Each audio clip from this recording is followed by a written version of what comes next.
Hello mga idol, sa video ito mga idol, ipapakita ko po sa inyo ang pagluto ko po ng tinulang manok.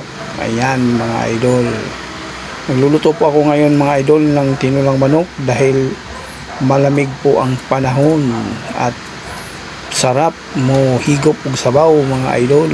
Ayan, and thank you for watching mga idol, and see you in my next video, and follow, subscribe to my channel mga idol.